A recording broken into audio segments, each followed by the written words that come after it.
السلام علیکم ورحمۃ اللہ وبرکاتہ۔ مسبوق یعنی جس کی چند رکعت نکل گئی ہو تو وہ قاعدہ اخیرہ یعنی تشہد میں کیا پڑھے گا؟ کیا صرف التحیات پڑھے گا یا یہ کہ التحیات کے بعد درود شریف اور دعا بھی پڑھ سکتا ہے؟ یہ کہ اس نے اگر پڑھ لی تو کیا اس کے اوپر سجدہ سہو لازم ہوگا یا نہیں؟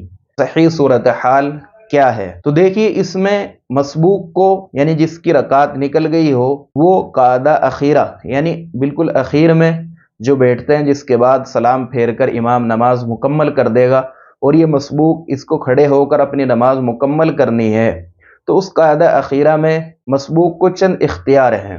پہلا اختیار جو سب سے زیادہ راجح ہے وہ یہ ہے کہ تشہد کو آہستہ آہستہ پڑھے۔ جتنی دیر میں امام تشہد، درود شریف اور دعا پڑھ کر سلام پھیرے، اتنی دیر میں اس کی ایک مرتبہ التحیات مکمل ہو۔ سب سے بہتر طریقہ تو یہ ہے۔